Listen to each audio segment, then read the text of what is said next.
Assalamualaikum warahmatullahi wabarakatuh.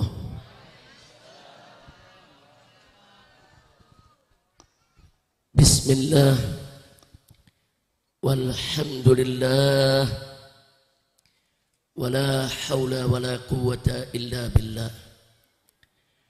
Ashhadu an la ilaha illallah wahdahu la syarika lah. Wa ashhadu anna sayyidana Muhammadan abduhu wa rasuluh la nabiyya ba'dah. Allahumma salli wa sallim wa barik ala sayyidina wa habibina wa syafi'ina wa maulana nabiyyina Muhammadin wa ala alihi at-tahirin at-tayyibin wa ashabihi al-ghurril mayamin wa man tabi'ahum bi ihsanin ila yaumiddin. Amma ba'd. Siyadatul habaib asy-syurafa wa sa'adatul ulama wal masyayikh al-fudala wa jami'il hadirin wal hadirat al-ahibba'il a'izza rahimakumullah.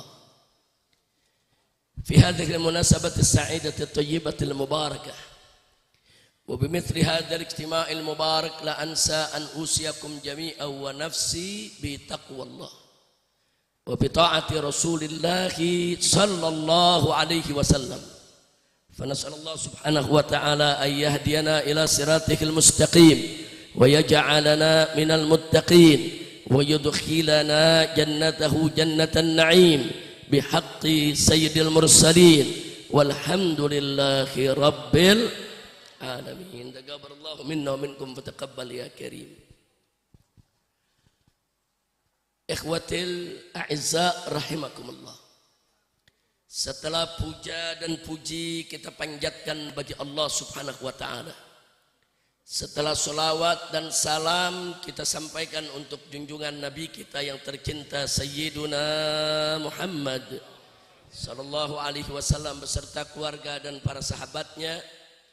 Maka dalam kesempatan yang penuh kebahagiaan dan keberkahan ini tidak lupa kita sampaikan salam penghormatan kita kepada segenap panitia penyelenggara yang telah bekerja keras untuk mensukseskan acara ini. Dari Majelis Ta'lim Al-Bahjah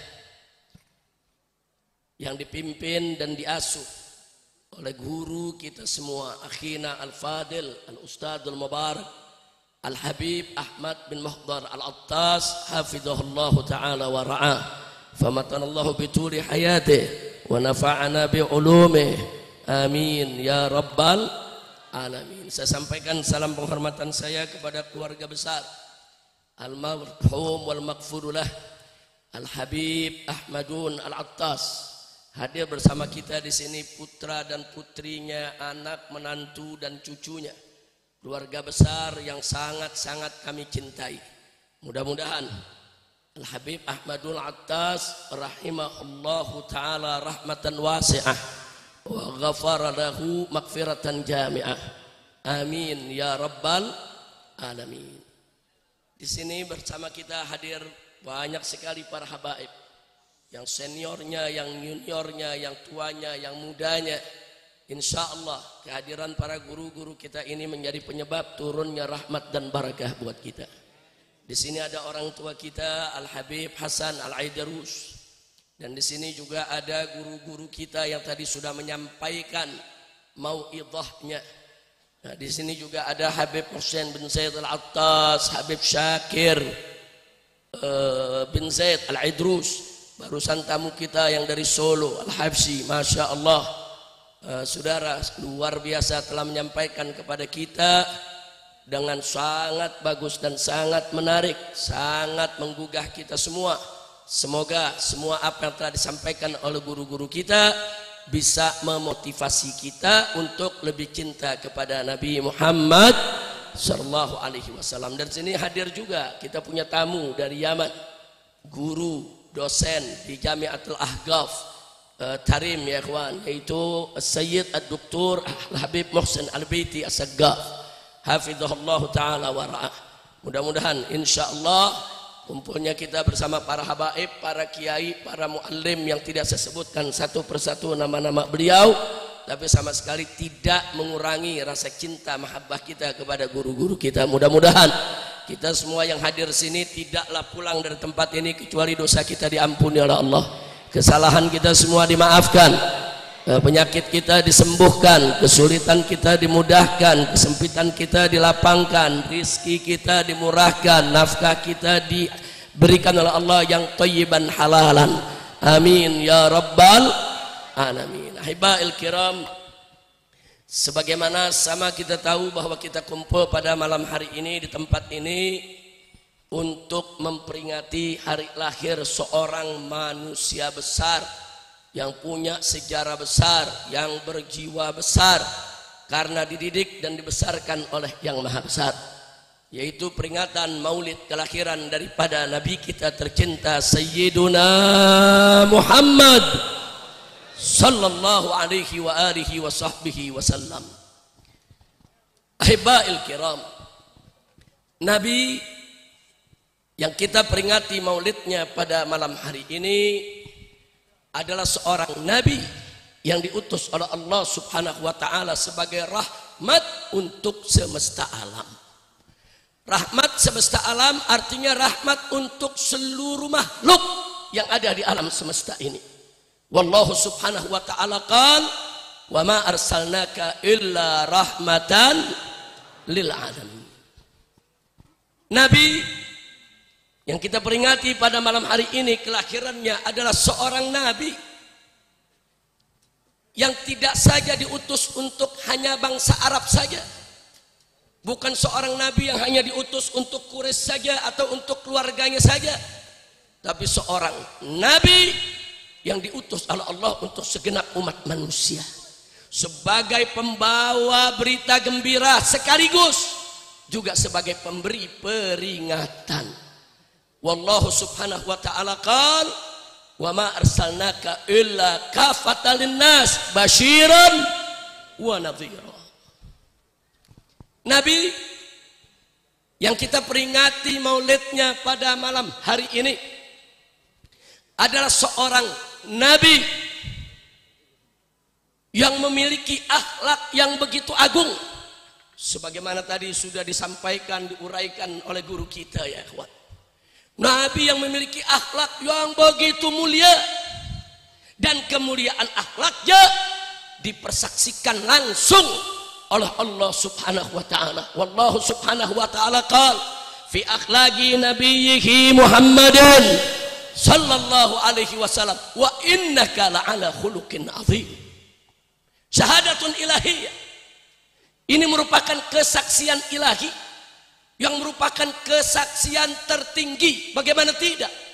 Allah yang maha mengetahui tentang apa yang dilakukan oleh kita punya Nabi, baik yang dilakukan depan umatnya maupun di belakang umatnya. Bahkan Allah yang maha mengetahui apa yang terlintas di benak Nabi, saudara. Allah yang maha tahu itulah yang memberi kesaksian bahwa kita punya Nabi memiliki akhlak yang sangat agung. Subhanallah walhamdulillah wa la ilaha illallah wallahu akbar. Nabi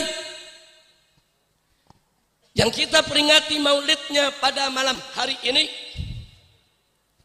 adalah Nabi yang dijadikan oleh Allah untuk kita semua sebagai uswatun hasanah, sebagai suri tauladan yang baik, sebagai qudwatun salihah. Wallahu Subhanahu wa ta'ala yaqul laqad kana lakum fi rasulillahi uswatun hasanah.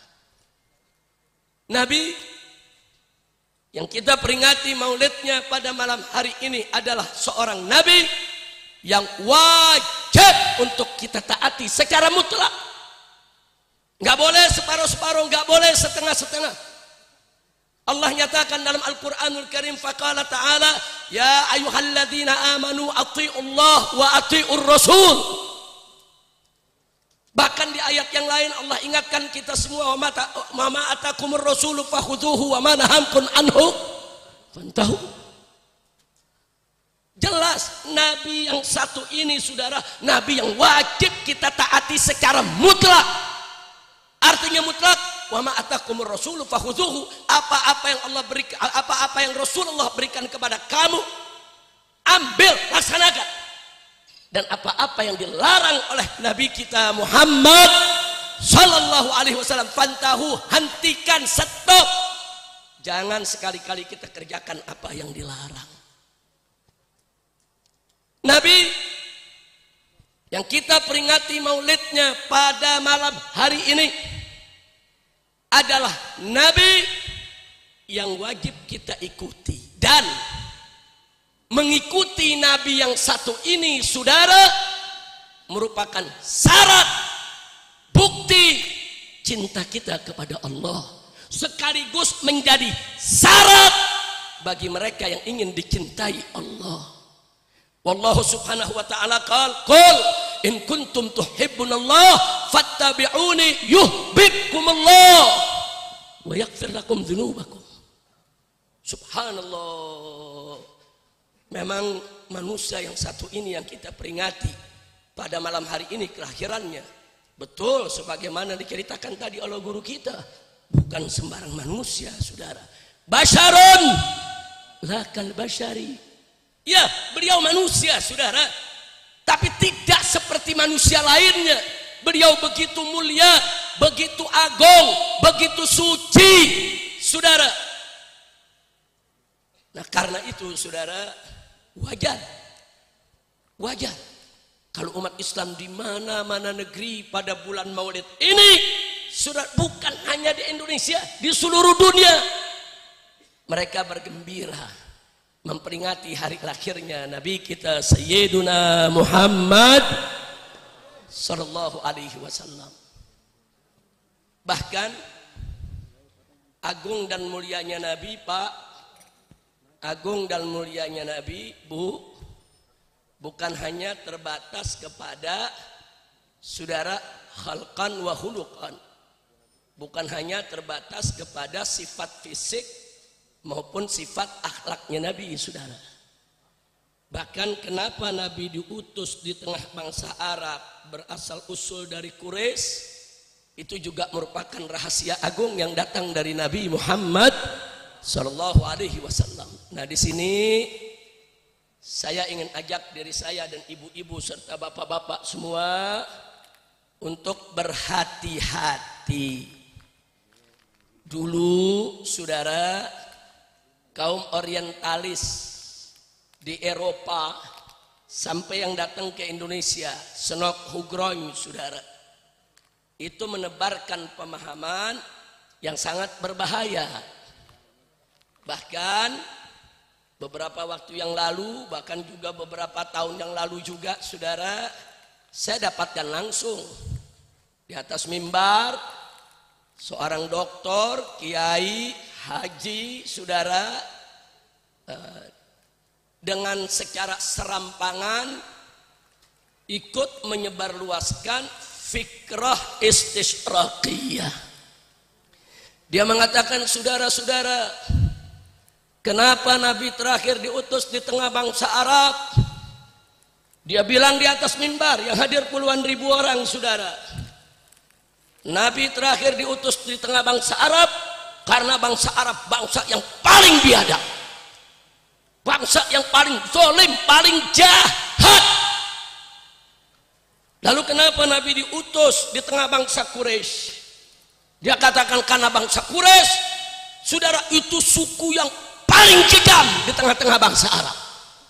Astagfirullahaladzim. Ini dari mana belajar begini saudara? Ini kalau bicaranya 4-5 orang lagi diskusi saya maklumi. Ini tabligh akbar depan puluhan ribu orang saudara. Ya terpaksa saya nggak mau debat di atas mimbar, tapi mesti saya luruskan. Nggak bisa dibiarkan saudara. Nah, maka itu saat itu langsung kita luruskan, baik di acara tersebut maupun di beberapa masjid di daerah tersebut saudara. Nah karena itu malam ini saya ingin menyampaikan Pak Bu ya, Betul. Nabi diutus karena alam ini jahiliyah.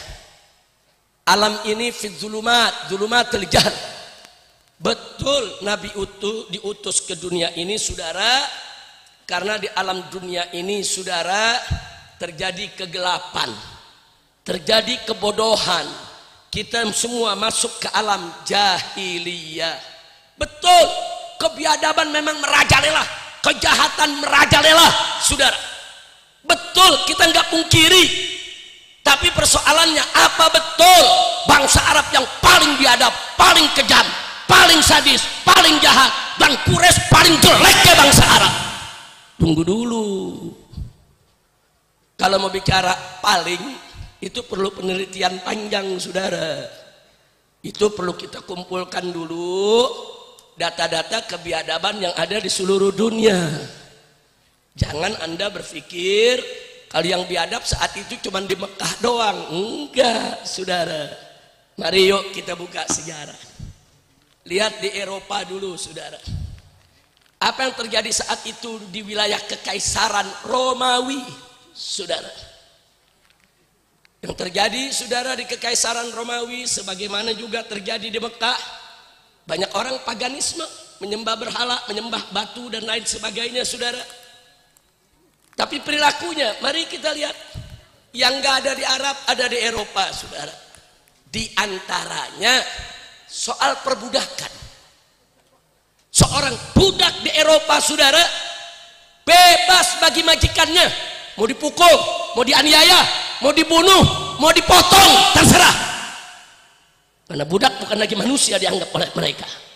Nggak sampai di situ saudara, bahkan di Eropa dibuat stadion saudara.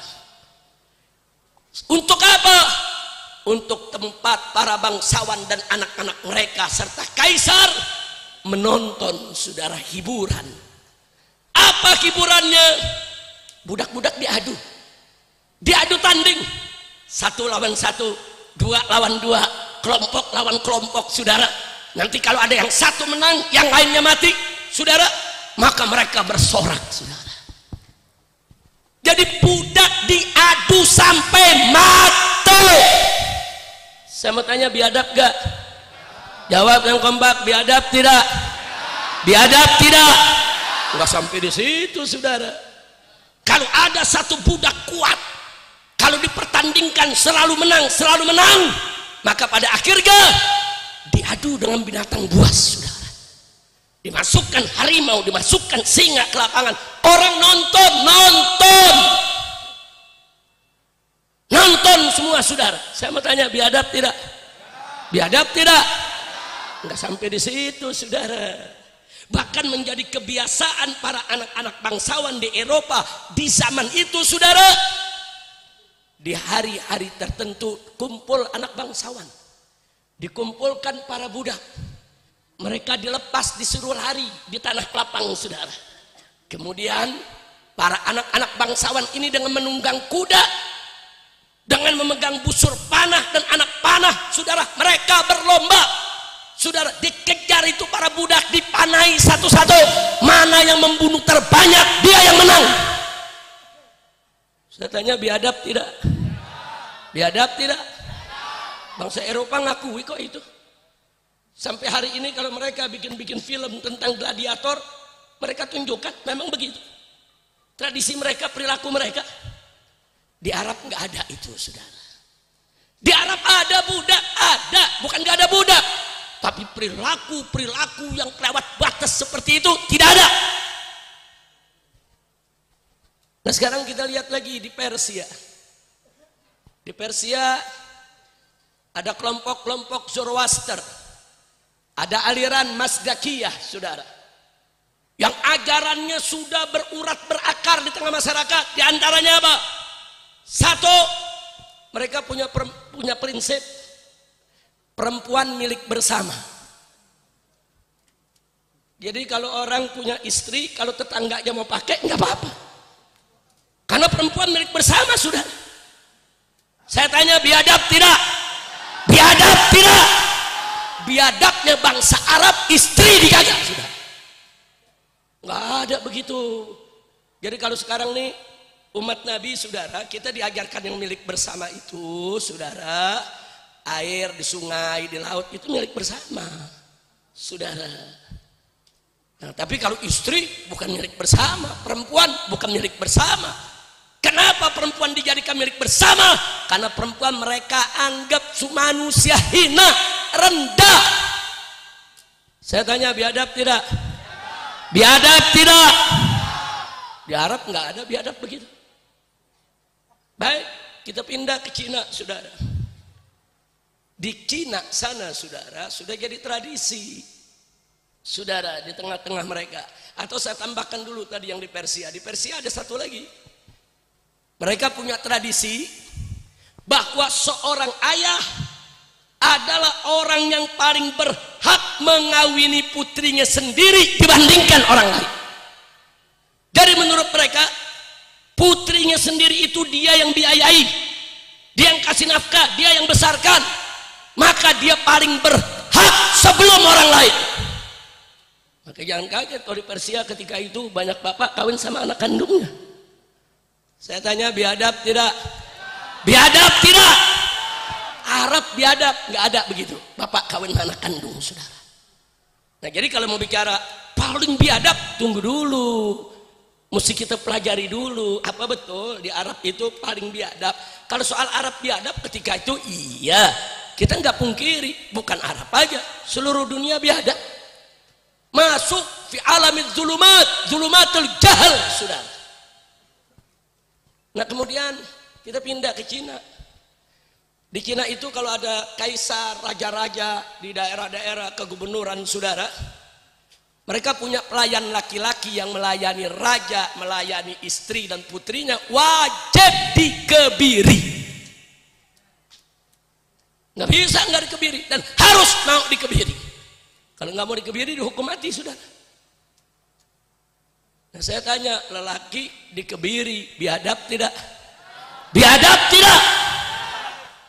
Ya, biadab, saudara. Semua pelayan-pelayan bangsawan, pelayan-pelayan kerajaan, mereka kebiri, saudara. Baik, kita lihat di Afrika, di Asia, bahkan termasuk Indonesia, saudara. Dulu, bahkan sekarang di Afrika masih ada, saudara. Tradisi apa? Tradisi kanibal. Manusia makan daging manusia, saudara. Manusia makan daging manusia, kanibalisme. Di zaman Nabi di benua Afrika dan beberapa wilayah di timur jauh sana, saudara. Tradisi itu memasyarakat. Saya mau tanya, orang makan daging orang, biadab tidak? Biadab tidak? Di Arab nggak ada, saudara. Orang makan daging orang, nggak ada. Zaman jahiliyah di Arab, saudara. Iya, di Arab ada kebiadaban, saudara. Sebagian masyarakatnya suka mengubur hidup-hidup anak perempuan. Wa'dul banat, betul itu ada, betul itu biadab. Tapi garis bawahi, saudara, yang melakukan wa'dul banat tidak semua Arab. Jadi jangan dibayangkan seluruh bangsa Arab ngubur hidup-hidup anak perempuan, nggak betul. Saya mau tanya di sini semua, Nabi Muhammad punya ibu tidak? Jawab yang kompak, Nabi punya ibu tidak? Laki atau perempuan? Kok nggak dikubur hidup-hidup dari kecilnya? Kok ada? Tapi para sahabat jumlahnya ratusan ribu, saudara, mereka punya ibu tidak? Ibunya laki atau perempuan? Lah kok ada? Katanya dikubur hidup-hidup semua. Kita pakai cara berpikir, saudara, jangan menggeneralisir. Ya, ada segelintir yang suka mengubur hidup anak-anak perempuan, betul. Dan biadabnya masyarakat itu walaupun banyak yang tidak mengubur hidup anak perempuan, tapi kebanyakan mereka ar-ra'yul am, kebanyakan mereka berpendapat nggak apa-apa anak perempuan dikubur hidup-hidup. Itu biadab, saudara, jelas biadab, kita akui. Tapi apakah kebiadaban semacam ini yang paling biadab di antara semua kebiadaban? Ukurannya apa? Standarnya apa? Barometernya apa? Nah, kita tanya bangsa Arab, kenapa sih ngubur hidup-hidup anak perempuan? kita mesti tahu juga alasannya, saudara. Mereka ngubur hidup-hidup anak perempuan bukan untuk dipersembahkan kepada berhala, bukan. Di sebagian benua, saudara, ada ajaran-ajaran mempersembahkan kepada dewa itu potong gadis, saudara. Arab bukan itu. Tolong dicatat baik-baik, di zaman itu Eropa ada kekaisaran, Persia ada kekaisaran, Cina ada kekaisaran, Mekah nggak ada kekaisaran, saudara. Nah, tolong perhatikan baik-baik ya. Di Eropa ada Kaisar Romawi, bahkan kekuasaan Kaisar Romawi sampai negeri Sam, saudara. Palestina semua diambil oleh dia. Kekaisaran Persia itu namanya negara Irak sampai Yaman dikuasai, saudara, oleh mereka. Tapi menariknya, baik Kaisar Persia maupun Kaisar Romawi nggak tertarik buat ngambil Mekah, saudara. Subhanallah, ada rahasia apa ini? Nanti kita kupas ya, kawan. Nah, jadi di sini, saudara, kalau di Romawi ada kaisar, di Persia ada kaisar. Kaisar punya tentara untuk mengamankan negeri supaya rakyatnya tidak perang satu sama lainnya dengan cara tegas atau keras. Mereka punya pemimpin. Beda di Arab, Pak, Bu. Di Mekah dan di Jazirah Arabia yang berlaku sistem gobilah, suku. Setiap suku ada pimpinannya. Kalau di Indonesia ini seperti di Papua, seperti di Kalimantan, ada suku-suku pedalaman. Suku-suku itu tunduk kepada ketua. Ketua bilang A, sukunya bilang A. Ketua bilang B, sukunya bilang B. Nah, saat itu begitu di negeri Arab. Nah, lalu apa yang terjadi, saudara? Karena banyak gabilah, banyak suku, kadang-kadang satu suku tersinggung, merasa dihina oleh suku lain, akan berubah menjadi perang antar suku, saudara. Sampai hari ini di tanah Arab itu, daerah-daerah pedalaman, suku masih kuat, saudara. Oh, bisa perang, menghina sedikit bisa perang suku. Sama lah dengan di Papua, di Kalimantan. Coba-coba kita hina suku, bisa perang antar suku, ya ikhwan. Nah, di situ ada tradisi, saudara, sama di mana-mana. Kalau dua suku perang, saudara, maka yang kalah orang lelakinya dibunuh, perempuan mereka diambil, anak-anak mereka dijadikan budak, harta benda mereka, kebun-kebun, rumah, semua disita, saudara. Dan perempuan-perempuan mereka, baik istrinya maupun putri-putrinya atau ibunya dan lain sebagainya, perempuan-perempuan mereka diambil oleh yang menang dan dijadikan sebagai pelayan hawa nafsu mereka seumur hidup. Nah, ini ada orang-orang Arab stres mikirin ini, saudara. Bagaimana kalau saya punya putri anak perempuan? Kalau suku saya kuat, kalau perang menang, kalau perang kalah, suku saya kecil, nanti anak perempuan saya diambil, nanti anak perempuan saya dijadikan pelayan, nafsu lawan seumur hidup. Saya nggak mau. Kesian saya punya putri, daripada nanti dewasa memalukan, dia tersiksa, lebih baik saya kuburkan semasa dia kecil. Itu pola pikir jahiliyahnya begitu, saudara. Bukan untuk dipersembahkan ke dewa, bukan. Dia ingin menjaga marwahnya. Bagaimana kalau suku saya nanti perang, anak saya diambil? Kalau anak laki bisa melawan anak perempuan, dia orang lemah. Masa sih seumur hidup harus jadi pelayan hawa nafsu musuh? Makanya masyarakat Arab memaklumi kalau ada orang tua mengubur hidup-hidup daripada putrinya masih kecil, saudara. Tapi tetap ini perbuatan biadab. Kita nggak katakan nggak biadab, saudara. Tetap biadab, betul? Saya tanya biadab tidak? Tapi paling tidak kita mesti tahu latar belakangnya. Sebab dengan kita tahu latar belakang, nanti kita bisa bandingkan dengan kebiadaban yang lain. Dari situ baru kita bisa jawab, apa betul Arab paling biadab? Kira-kira jelas gak? Jadi naif sekali. Allah ingin mengutus nabinya Allah lihat seluruh dunia mana yang paling biadab. Oh Arab, nabinya ditaruh situ. Naif betul saudara. Cara berfikirnya. Na'udzubillah min. Oh rencana Allah maha suci, maha mulia saudara. Allah subhanahu wa ta'ala qadarullah magadar saudara. Allah tentukan semuanya dan Allah maha tahu apa yang akan terjadi di masa datang. Betul? Saya mau tanya, siapa yang maha tahu? Siapa yang maha tahu? Siapa yang maha pengatur? Siapa yang maha besar? Siapa yang maha agung? Takbir. Sallu ala nabi. Nah, perhatikan baik-baik. Sekarang kita coba menelusuri hikmah dan rahasia. Kenapa sih nabi yang terakhir ditaruh di tengah bangsa Arab? Udah gitu di tengah suku Quraisy lagi saudara. Kenapa? Saudara, soal biadab semua biadab saudara. Tapi di tengah bangsa Arab ada satu rahasia yang manusia nggak tahu, tapi Allah maha tahu saudara. Bahwa di tengah bangsa Arab yang biadab tersebut masih ada makarimul akhlak yang tersisa saudara. Makanya Nabi bersabda, innama bu'itsu liutammima makarimul akhlak.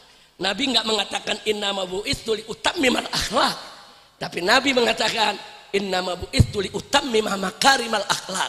Sesungguhnya aku ini diutus hanya untuk menyempurnakan makarimal akhlak, kemuliaan-kemuliaan akhlak. Artinya hadis ini mengisyaratkan kepada kita di tengah bangsa Arab yang biadab, khususnya di sekitar Nabi, masih ada makarimul akhlak. Yang mana satu, bangsa Arab dengan segala kebijakannya tapi sangat menghormati tamu saudara. Bangsa Arab biadab ya, tapi kalau urusan tamu, coba-coba tamunya diganggu, dia bisa perang sama suku yang mengganggu saudara. Yang kedua, bangsa Arab terkenal kalau sudah tamu datang, dia bisa sembelih puluhan ekor kambing ataupun unta untuk menyambutnya saudara. Ahlul karam wal jud. Di sana masih ada itu sifat. Sifat itu masih ada. Bagaimana sifat Quraisy, bagaimana sifat Abdul Muthalib, kakeknya Nabi saudara, sering menyambut tamu, melindungi tamu, dan mereka kalau sudah setia, luar biasa kesetiaannya. Ini yang menjadi rahasia. Oh, Allah maha tahu. Di tengah bangsa Arab itu ada mutiara-mutiara yang nanti akan menjaga perjuangan Islam, yang nanti akan menjaga Nabi terakhirnya, yang nanti akan berjuang bersama Nabinya untuk menyebarluaskan Islam. Di sana ada mutiara-mutiara yang setia, yang kuat, yang berani, yang akan berkorban untuk Allah dan Rasulnya. Siapa mereka? Di sana ada Abu Bakar Siddiq, Umar ibn Khattab, Utsman ibn Affan, Ali ibn Abi Thalib. Di sana juga saudara ada Abdurrahman ibn Auf, Sa'ad ibn Abi Waqqas. Ribuan sahabat Nabi yang Allah maha tahu kalau mereka ikut nanti kepada Nabi, mereka akan korbankan apa yang mereka miliki untuk menyebarkan Islam. Dan Allah maha tahu saudara, berapa banyak Nabi dan Rasul Allah utus ke tengah Bani Israel dibunuh oleh orang-orang Yahudi saudara. Dibunuh. Nabi Zakaria dibunuh, Nabi Yahya dibunuh saudara. Berapa banyak Nabi yang dibunuh. Nabi tidak akan mengutus Nabi terakhirnya kekasihnya di tengah masyarakat yang khianat, yang gak setia, yang deban, yang pengecut. Tidak. Nabi maha tahu, Nabi maha melihat. Itu di tengah bangsa Arab tuh ada Abu Bakar, Umar, Utsman, Ali. Ini mutiara ini. Ini mutiara, Allah maha tahu itu mutiara saudara. Nanti ini yang bakal bela nabinya. Ini akan berkorban untuk nabinya saudara. Subhanallah. Dan akhirnya terjadi apa yang terjadi. Kita lihat, muncul dari tengah bangsa Arab orang-orang yang setia berjuang bersama Nabi sampai akhir hayatnya saudara. Betul? Betul? Indah tidak? Indah tidak? Jadi indahnya kita punya Nabi bukan hanya khalqan dan khuluqa, hatta siratan indah saudara. Hatta sejarahnya indah. Oh pantas Nabi terakhir ditaruh di tengah bangsa Arab. Oh ternyata di sana ada orang setia, ada orang pemberani, ada orang yang akan mengorbankan harta benda jiwa raganya untuk Allah dan Rasulnya. Dan itu terbukti saudara. Kira-kira jelas tidak? Paham tidak? Nah, jadi kalau ditanya kenapa Nabi diutus di tengah bangsa Arab, jawabnya bukan karena bangsa Arab paling biadab. naif, sembarangan aja. Justru karena di tengah bangsa Arab yang biadab itu masih tersisa makarimul akhlak, saudara, yang diamalkan oleh mutiara-mutiara yang kelak akan menjadi sahabat Nabi yang membela Islam, saudara. Alhamdulillah. Kira-kira jelas tidak? Itu satu. Yang kedua, saudara, Nabi Maha tahu bahwa kitab suci terakhir nanti yang akan diturunkan kepada Nabi bukan bahasa Ibrani, bukan bahasa Suryani, tapi pakai bahasa Arab. Lalu kenapa yang dipilih Quraisy, saudara? Ya, karena seluruh ulama mengakui, saudara, bahwa, saudara, bahasa Arabnya Quraisy adalah bahasa Arab yang paling fasih di tengah seluruh bangsa Arab. Afsahul lughat wal lahjat, saudara, Quraisy. Nah, jadi Quran kitab suci terakhir mau diturunkan ke dalam bahasa Arab. Bahasa Arabnya tinggi kelasnya, saudara, bukan sembarang bahasa Arab. Oh, kalau gitu masyarakat di sekitar Nabi harus orang-orang yang bisa memahami pesan-pesan yang akan datang dari Allah Subhanahu wa taala. Makanya dipilihlah dari suku Quraisy, karena Quraisy, saudara, ya, bahasanya yang paling fasih di tengah bangsa Arab. Yang ketiga, karena Quraisy diakui oleh seluruh bangsa Arab adalah bangsa yang nasabnya paling mulia. Jadi Allah Maha tahu, kalau Allah kirim Nabi terakhir dari nasab yang gak jelas, nanti dihina oleh orang-orang kafir. Siapa tuh Nabi terakhir? Siapa tuh Muhammad? Nasabnya gak jelas. Siapa bapaknya? Siapa ibunya? Siapa kakeknya? Tapi begitu diutus di tengah bangsa Arab dari Quraisy, Hashimi, semua bangsa Arab mengaku, ya, Bani Hashim adalah bani yang paling mulia di tengah bangsa Arab, saudara. Jadi orang gak bisa menghina nasab Nabi, itu gak bisa. Nah, jadi Nabi itu, Allah mengirim Nabi terakhirnya harus punya nasab yang mulia, bahkan termulia, saudara, supaya itu gak jadi penghalang bagi dakwahnya di kemudian hari. Kira-kira jelas tidak? Jelas tidak? Udah berapa tuh? Tiga, saudara. Nah, kenapa di tengah bangsa Arab? Karena di tengah bangsa Arab, saudara, ada orang-orang setia yang akan bela Islam. Kenapa dari suku Quraisy? Karena Al-Quran terakhir akan diturunkan dalam bahasa Arab, dan Quraisy bahasa Arab yang paling fasih di tengah bangsa Arab. Nah, kenapa dari suku Quraisy? Karena suku termulia, saudara. Bahkan bukan hanya sekedar dari Quraisy, dari Bani Hashim, saudara, intisarinya daripada suku Quraisy. Nah, supaya nggak ada lagi yang bisa merendahkan nasabnya Nabi, saudara. Kira-kira jelas tidak? Yang keempat, saudara, yang keempat, kita buka peta dunia yang lebar, saudara. Lihat Mekah ada di mana? Di sebelah kiri, saudara, ada benua Afrika. Nyebrang dari Afrika ada benua Amerika. Di sebelah atas dan kanan terus ada benua Eropa dan Asia, saudara. Kalau kita buka lebar, Mekah ada di tengah dunia, saudara. Allah Maha tahu, sebelum peta dibuat oleh manusia, sebelum manusia menemukan ilmu peta, saudara, Allah Maha tahu bahwa ini tempat yang paling strategis di dunia. Bahkan saat itu, saudara, Mekah tempat lalu lintas perdagangan, saudara, dari kekaisaran Romawi di utara sampai kekaisaran Persia mencakup Yaman ke selatan, saudara. Sehingga kalau agama yang dibawa oleh Nabi ditaruh di tengah pusat dunia, maka di kemudian hari akan mudah disebarkan ke seluruh pelosok dunia, saudara. Kira-kira jelas tidak? Jelas tidak? Jadi jangan ngomong karena bahasa Arab paling biadab, lalu bomenyan. Belajar yang benar. Kira-kira jelas gak? Udah berapa tuh? Udah 5, 4. Lanjut. Kapan? Kapan? Tahun depan. Jadi undang lagi sama Habib Ahmad. Mau lanjut? Baik. Yang kelima, saudara. Tadi sudah saya singgung. Mekah di tengah-tengah antara kekaisaran Romawi dengan Persia. Yang namanya kekaisaran itu ada pemerintahan. Ada pertarungan politik. Kadang-kadang kaisar dibunuh sama anaknya karena anaknya pengen segera jadi kaisar. Jangan lupa tuh saudara. Terjadi pertarungan politik. Kadang-kadang kaisar dan anaknya dibunuh sama sepupu-sepupunya supaya sepupunya yang naik jadi raja atau kaisar. Pertarungan politik. Begitu juga di Persia, saudara. Terjadi pertarungan politik. Sedangkan di kota Makkah nggak ngerti yang namanya politik apa, saudara. Masya Allah, enggak, mereka nggak ada yang paham politik. Pokoknya tokoh yang paling tua, berwibawa, punya karisma, ya jadi kepala suku. Selesai, saudara.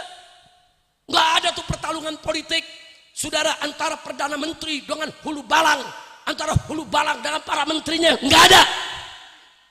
Nah, kenapa ini perlu saya sampaikan? Sebab ini rahasianya. Andai kata Nabi terakhir diutus di Eropa, maka sekarang orang akan mengatakan, Muhammad itu kan bawa Islam hasil pertarungan politik. Hasil pertarungan politik. Nanti agamanya dianggap rekayasa politik, saudara. Karena berada di pusaran pertarungan politik. Begitu juga kalau diutus di Persia. Muhammad itu kan menyampaikan ajaran baru itu. Itu hasil pemikiran politik. Ada pertarungan politik kok di sana. Dan ini nggak terjadi, saudara. Artinya apa? Saat ini tidak ada satupun orientalis, saudara, yang bisa menyerang Nabi bahwa Islam hasil pertarungan politik. Tidak ada. Alhamdulillah. Kira-kira jelas gak? Yang keenam saya tambahkan lagi. Di Persia bukan hanya pertarungan politik, ada pertarungan filsafat. Plato, Aristoteles, saudara. Begitu juga di Persia. Pertarungan filsafat pemikiran. Di Mekah nggak ada yang ngerti filsafat. Pokoknya tahu ada patung Lat, patung Usah, sembah, selesai. Nggak ada yang ngerti filsafat, saudara. Nggak ada yang berdebat soal filsafat. Sehingga sampai saat ini tidak ada yang bisa menuduh bahwa Muhammad membawa ajaran Islam karena hasil pertarungan filsafat. Tidak ada. Sallu ala Nabi. Kira-kira jelas tidak? Paham tidak? Ternyata kalau kita beberkan satu persatu, mencari hikmah, saudara, banyak kok jawabannya. Kenapa jawabannya kok yang diambil? Karena Arab paling biadab. Lu benci Arab loh. Dia ngomong begitu tuh bugut sama Arab tuh, saudara. Benci sama Arab. Dia pengen umat nih, saudara, melihat Arab tuh jelek, bengis, kejam, jahat, kurang ajar. Makanya malam ini saya sengaja paparkan begini, saudara. Kalau Anda mau ingin lebih rinci lagi, kupasannya bagus sekali, saudara. Silakan baca kitab Fiqhus Sirah yang dikarang oleh Asy-Syahid, saudara, Asy-Syaikh Muhammad Ramadan Al-Buti radhiyallahu taala anhu wa an walidayhi. Baca, saudara. Dia jelaskan satu persatu, saudara. Kenapa sih Nabi itu diutus di tengah bangsa Arab? Apa sih rahasianya? Nah, kira-kira sampai sini jelas tidak? Jelas tidak? Jadi nggak ada urusan, saudara, dengan Arab paling biadab. Kalau Arab biadab, ya kan yang lain biadab juga. Betul? Betul? Jadi kalau ada yang ngomong kenapa Nabi diutus, saudara, dulu oleh Allah ke dunia ini karena seluruh dunia dalam kebiadaban. Betul? Tapi kalau dia katakan karena Arab paling biadab, tunggu dulu. Tunggu dulu bilang Arab paling biadab, saudara. Enaknya paling biadab, apa dia nggak lihat? Bagaimana akhlaknya Sayyidina Abu Bakar Siddiq, bagaimana akhlaknya Sayyidina Umar ibn Khattab, bagaimana akhlaknya Sayyidina Utsman ibn Affan, bagaimana akhlaknya Sayyidina Ali ibn Abi Thalib dan sahabat yang lain radhiyallahu anhum. Nah, jadi jangan seenaknya, saudara, membuat narasi-narasi yang mengobarkan rasa benci kepada Arab. Sekarang ini nih, saudara, kampanye anti Arab ada tidak? Ada tidak? Hati-hati. Menyerang Habaib Ba'alwi tujuannya menyerang Arab. Hati-hati. Mau menyerang Arab tujuannya nyerang Islam. Bukan Ba'alwi sama Arab cuma batu loncatan, saudara. Kalau Ba'alwi habis, Arab habis, dibenci di bumi ini, maka besok mereka akan habisi Islam. Bahaya tidak? Bahaya tidak? Nah kalau gitu nih yang begini-begini gerakannya biarkan atau lawan? Jawab yang jujur, biarkan atau lawan? Makanya umat hati-hati, Bu. Ibu-ibu kayaknya tidur. Bu, coba angkat tangannya ibu-ibu. Bu. Alhamdulillah bangun semua. Alhamdulillah, Bu. Zaman sekarang hati-hati, Bu ya. Yang nggak ngerti agama ngomong agama, ada gak?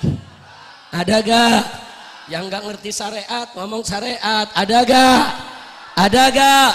Yang nggak ngerti tafsir bicara tafsir, ada gak?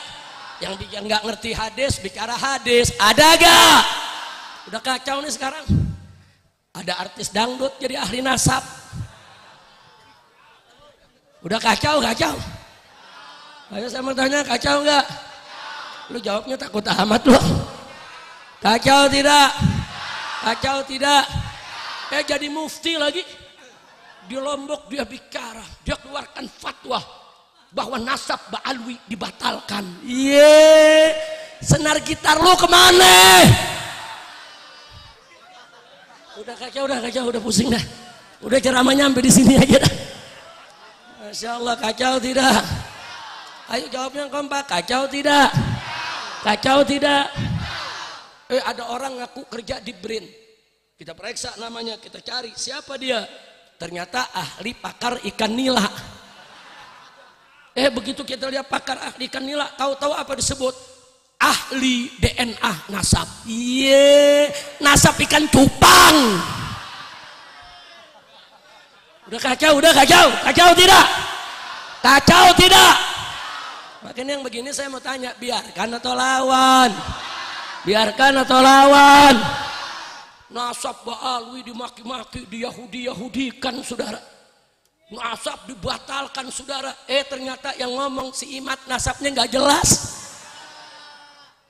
Katanya Imad bin Utsman, kita periksa, ternyata di postingan lain dia bilang nama ayahnya Sarmana. Begitu kita periksa lagi dia ngakunya Imad bin Sarman. Belakangan kita dapat dokumen dari sekolah SMP-nya di Banten saudara. Ternyata nama bapaknya Haji Samun. Ini yang bener yang mana? Ya bukan, nasabnya aja nggak jelas, mau cerita nasab Ba'alwi. Lu ngerti arti gak? Coba bisa gak? Kurang panjang. Lu paham gak tuh? Lu paham itu apa? Apa artinya? Dulu saya masih kecil, berantem teman berebut gundu. Kita menang, tahu tuh saudara, musuh kita bilang, itu sakit hatinya sampai dalam saudara. Ada paham gak? Ini kita bicara di Betawi nih, orang Betawi kalau diyein, tuh sakit hati dalam. Paham? Jadi kalau besok ada orang ngomong ngawur di atas mimbar, saudara, bicara nasab Ba'alwi, nyerang habaib, menghina kiai yang bela habaib, semua dihina, saudara. Ada yang begini, rame-rame aja teriak,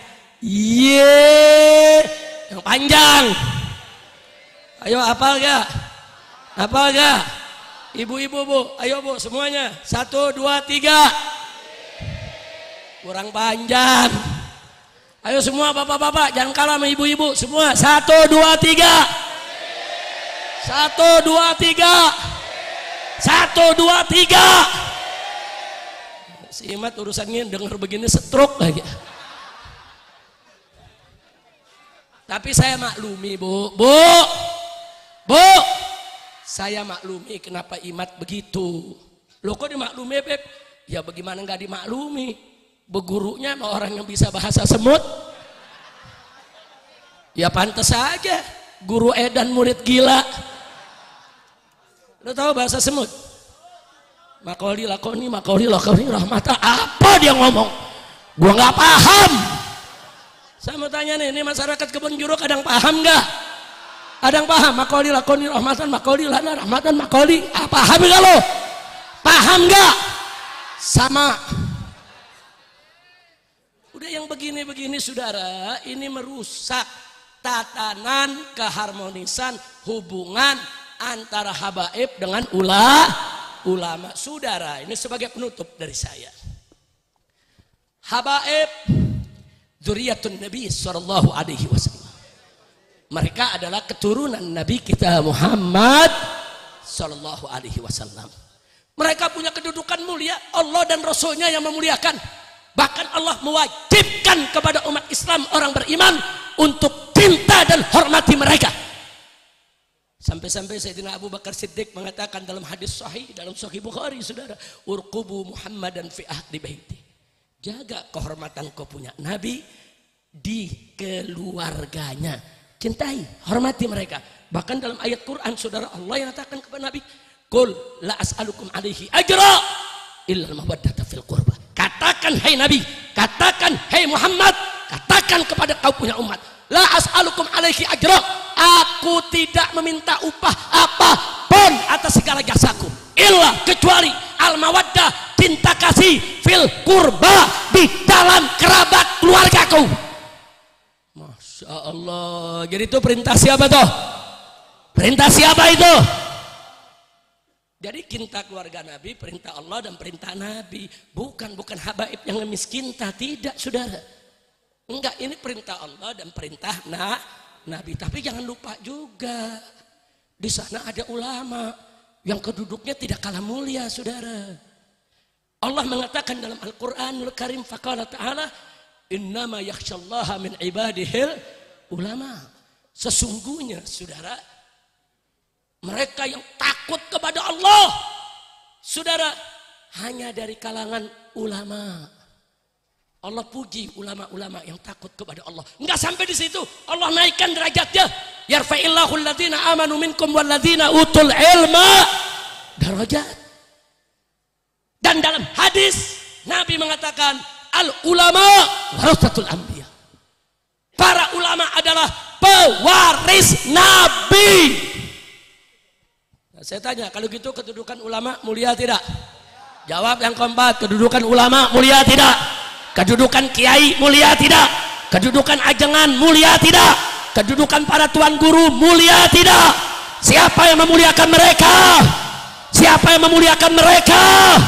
Takbir. Kedudukan keluarga Nabi mulia, kedudukan ulama mulia. Jangan kita beda-bedakan, saudara. Jaga baik-baik hubungan keluarga Nabi, para habaib dengan para ulama. Mereka wajib bersatu dalam cinta, dalam kasih sayang, dalam kerjasama, saling menghormati, bersatu menyebarkan Islam. Betul? Betul? Nah, maka itu saya mau tanya semua, kalau kiai ulama jangan bersatu dengan habaib, senang tidak? Senang tidak? Jawab yang kompak, senang tidak? Setuju tidak? Dukung tidak? Jadi kalau ada orang ingin pecah belah umat, ingin cerai-beraikan umat, ingin adu domba ulama dan kiai serta habaib, saudara, biarkan atau lawan? Biarkan atau lawan? Takbir. Nah, ini yang saya mau sampaikan, saudara. Jangan mau diadu domba, saudara. Gayanya si Imat nantangin berdebat. Saya siap berdebat 3 hari 3 malam. Wow. Serem. Saya punya mantu Habib Hanif bin Abdurrahman Al-Attas datang. Kalau manggil saya Abah. Abah, ini bagaimana Pak tantangannya? Apa diemin? Karena banyak yang nyaranin jangan diladenin. Diemin aja. Saya sampaikan ke Hanif, ya waladi, kalau mereka mencaci maki, menghina, nggak usah dijawab. Nggak usah. Tapi kalau mereka udah buat risalah, buat makalah, saudara, apalagi dengan mengutip dalil dan argumentasi, hadapi, siapkan dirimu bil ilmi wal adab, hadapi mereka. Nah, akhirnya dipersiapkan, berangkat Hanif ke sana dengan semangat, 3 hari 3 malam mau berdebat, saudara. Oh, si Imat sombongnya sampai sono dia kabur. Al-kaburi. Kacau tidak? Kacau tidak? Dia kabur, saudara. Ini hari akhirnya Robitoh yang ngundang.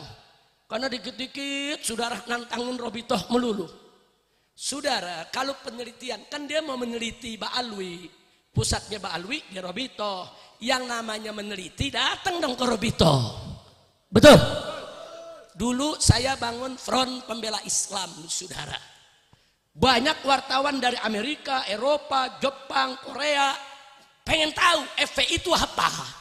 Datang ke rumah saudara. Dialog. Kenapa namanya FPI? Kapan didirikan? Apa tujuannya? Apa visinya? Apa misinya? Kenapa FPI begini? Kenapa FPI begitu? Itu meneliti. Ini datang ke Robito nggak pernah diundang, nggak mau datang, katanya peneliti. Iya, unyil. Kacau tidak? Kacau tidak? Belakangan anak buahnya dari Kresek, saudara, nantangin Ba'alwi berkelahi. Ayo Ba'alwi berantem, yang ditantangin Habib Bahar, ya jadi. Yang ditantangin tukang berkelahi, saudara. Jadi udah. Habib Bahar jadi, ya gua datang sekarang, awas lu lari. Datang langsung ke Kresek tengah malam, saudara. Datang sendiri, sampai di sono kabur. Cakep lo ye-nya. Udah lulus lo pada lo. Alhamdulillah. Ya jadi jangan salahin saya dong kalau saya bilang Al-Kaburi. Betul? Hari ini diundang Merobito nggak datang lagi. Iya. Ini namanya Al-Kaburi ri. Udah kira-kira jelas gak? Jelas gak? Belakangan saudara, dia caci maki, kita nggak ladenin. Nantang berdebat, ayo kita berdebat. Nantang berkelahi, Habib Bahar udah ngewakilin saudara. Belakangan ngancem,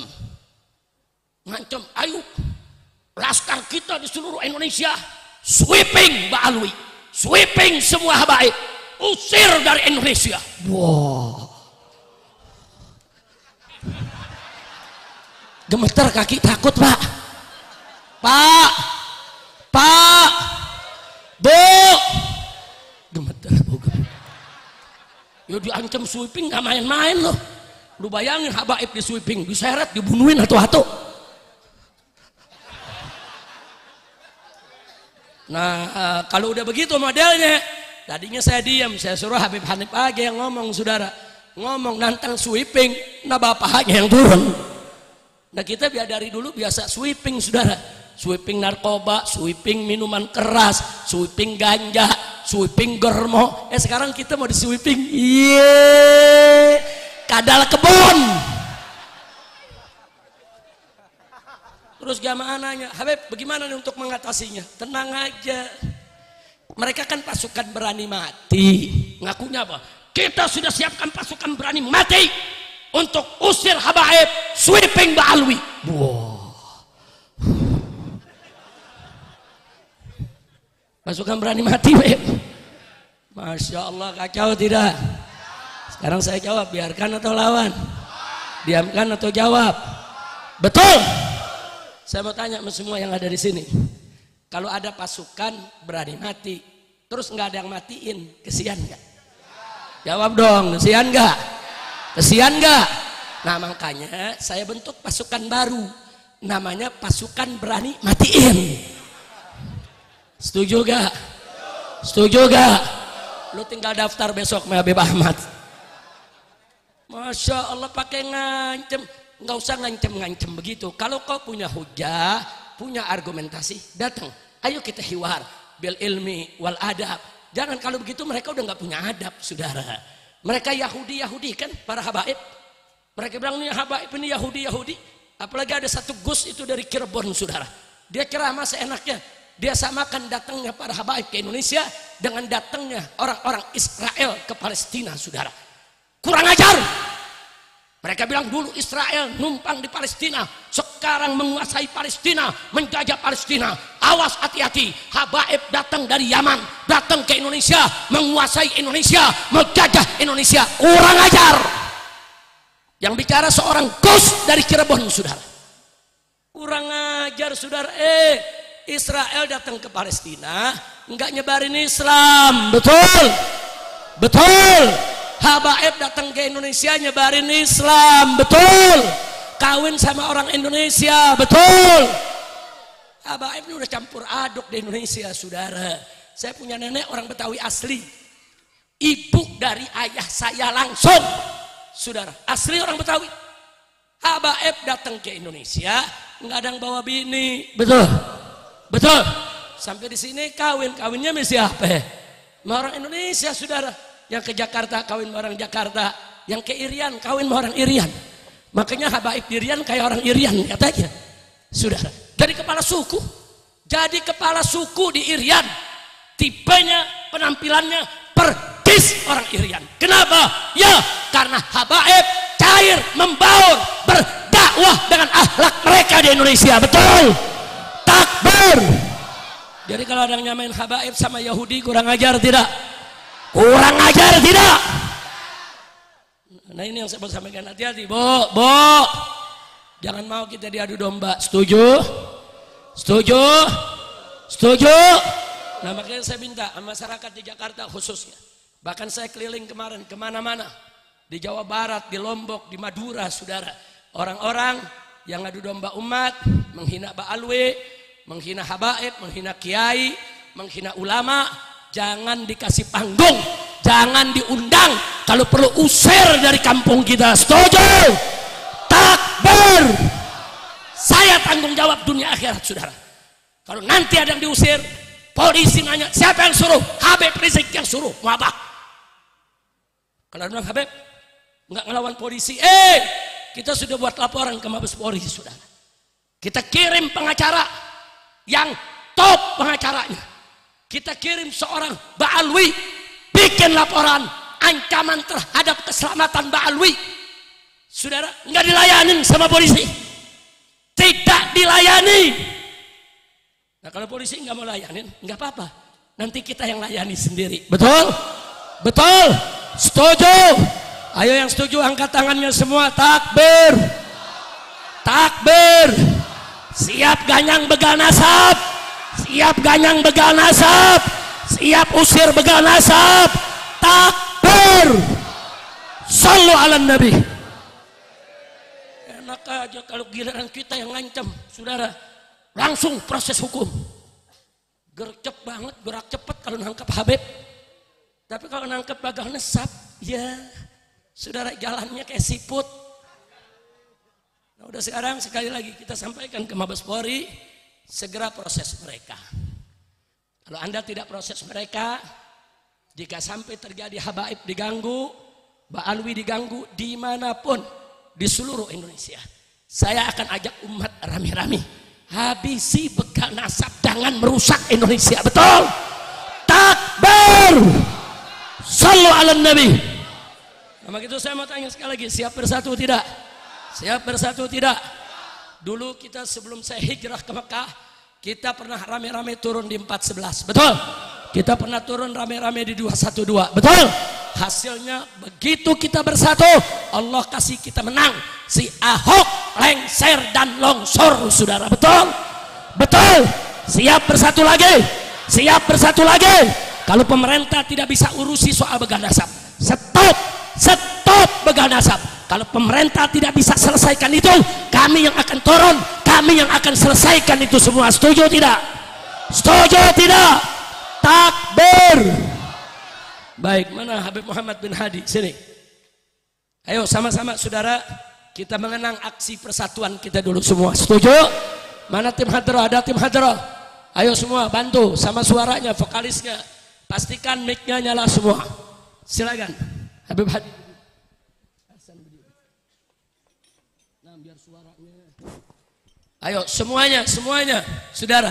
Al-Quran imam kami, Al-Quran pedoman kami, Al-Quran petunjuk kami, Al-Quran satukan kami. Nyalakan lampu HP-nya semua. Imam kami. Nyalakan lampu HP-nya semua. Al-Quran pedoman kami, Al-Quran petunjuk kami, Al-Quran satukan kami.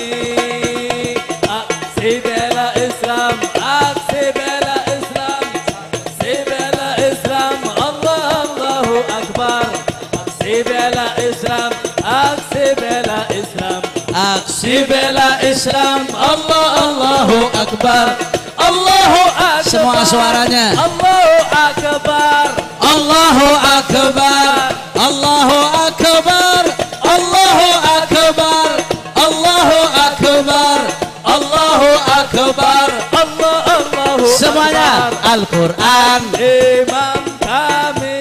Kelapa dua. Al-Quran kami. Al-Quran petunjuk kami. Al-Quran satukan kami. Al-Quran imam kami. Al-Quran pedoman kami. Kurang keras suaranya. Al-Quran, Al-Quran satukan kami. Aksi bela Islam, aksi bela Islam,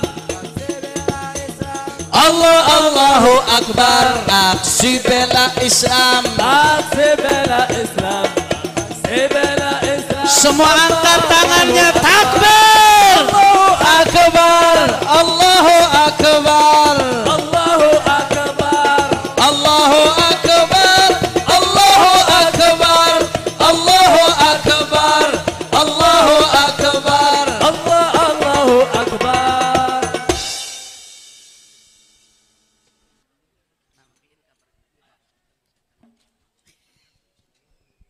Kita lanjutkan, kita baca salawat asygil.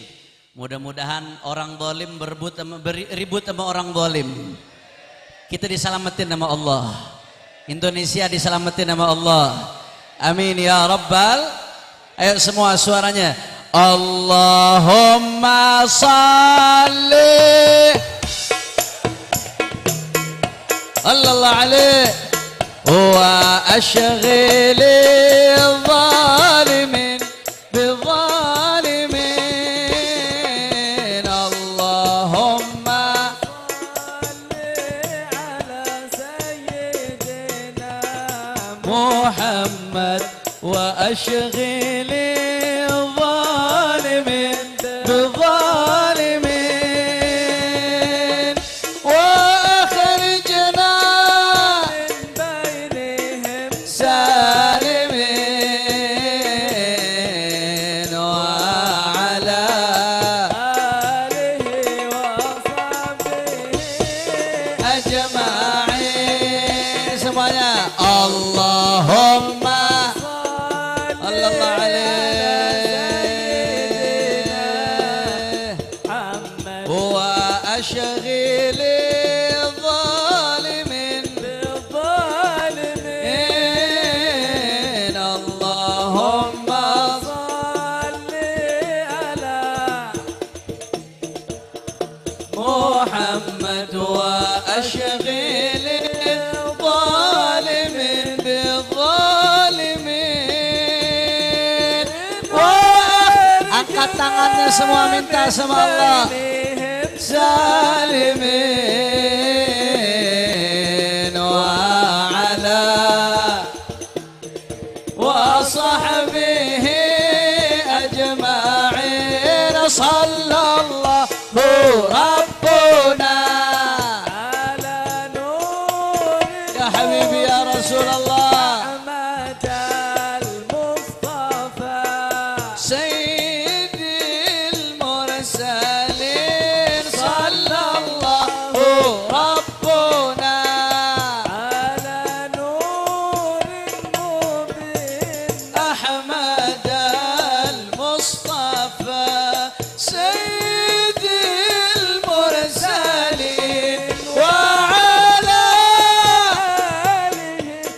وصحبه أجمعين وعلى آله وصحبه أجمعين. Sekali lagi Allahumma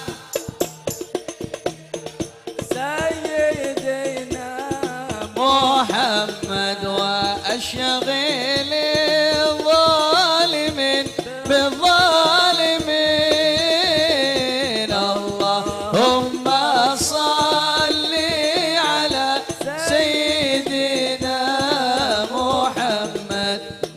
أشهد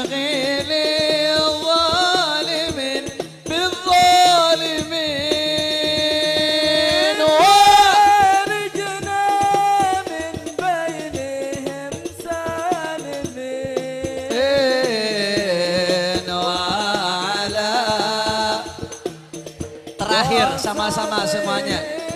Ajma'in sallallahu Rabbuna Allah Ahmad al-Mustafa in sallallahu Rabbuna ya habibi ya Rasulullah Ahmad al-Mustafa Sayyidil Mursalin wa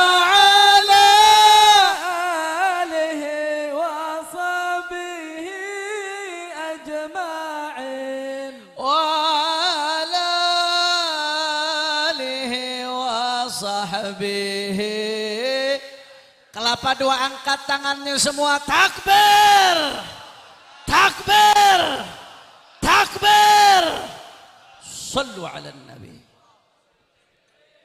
Ya ahlan wa sahlan Habib Hanif baru pulang acara debat sama Al-Kaburi. Nah, jadi sebelum kita tutup ini acara, kita perlu minta sama Habib Hanif pesan dan kesan. Bagaimana ngerasain berdebat sama yang kabur melulu? Setuju? Setuju? Padahal tadi pamitannya di rumah, Abah mau jalan dulu berdebat berapa? 3 hari 3 malam kita ladenin nih Pak. Ya nggak taunya udah sampai sini malam. Jadi ini hari akhirnya berubah debat jadi seminar 12 jam. Tapi saya sebagian menyaksikan luar biasa. Hari ini semua yang tampil begitu bagus. Data-data yang disampaikan, fakta-fakta juga begitu istimewa. Alhamdulillah. Nah baik, sebelum saya akhiri, barusan kita sudah baca salawat asghilidz zalimin bidzalimin. Apa semua kan? Banyak-banyak itu baca, jangan berhenti. Di majelis-majelis taklim, di madrasah, di mana tempat saudara baca terus. Ini sekarang Allah lagi gobulin nih, setan lagi pada berkelahi. Alhamdulillah. Kalau domba nggak boleh diadu, haram. Adu domba, haram. Jawab yang kompak. Adu domba, adu manusia, apalagi adu setan, wajib. Ini sekarang setan sama setan lagi berantem, lu nggak usah ikut campur. Setuju? Setan sama setan lagi berantem, lu jangan pisahin. Gelar tikar, taruh kopi, nonton. Setuju tidak? Setuju tidak? Setuju tidak? Biarin dia orang ribut, kita maulidan di mana-mana. Setuju? Kita selawatan di mana-mana. Setuju? Setan sama setan lagi berantem, pisahin jangan. Pisahin jangan. Alhamdulillah. Nah, mudah-mudahan pemerintahan yang akan datang ini insya Allah cinta ulama, cinta habaib. Nah kita mohon kepada Allah kita diberikan pemimpin yang baik supaya negara menjadi negara yang thayyibah. Amin ya rabbal alamin. Maka itu selawat asghilidz zalimin bidzalimin baca yang banyak. Insya Allah kemenangan sebentar lagi kita peroleh semua. Amin. Nasrun minallah wa fathun qarib wa basyiril mu'minin. Shadaqallahul azim. Nah itu saja yang bisa saya sampaikan. Saya minta secara khusus Habib Hanif pesan kesan singkat aja. Pesan kesan apa yang bisa disampaikan untuk umat dari pengalaman berdebat 3 hari 3 malam di Kesultanan Banten sampai ini hari rencana bermalam-malam gak jadi lagi. Nah silakan Habib Hanif. Dari saya cukup sekian. Hadani Allah wa iyyakum ila siratal mustaqim. Wassalamualaikum warahmatullahi wabarakatuh.